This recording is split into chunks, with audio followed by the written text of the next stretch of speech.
In this video tutorial, we are going to take a look at the block WordPress editor, step by step. So let's get started. From WordPress dashboard, select Plugins. Here you can see all the installed plugins. From the list, let's deactivate Classic Editor.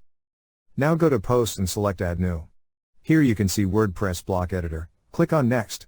Next, you make each block your own, again click Next, then get to know the block library, again click on Next and finally on Get Started button. Now here first enter your post title, choose a block, click on this plus button and select your block type, heading or quote or paragraph etc. From right panel, you can select block settings and post setting. We have post visibility, publish time and post format.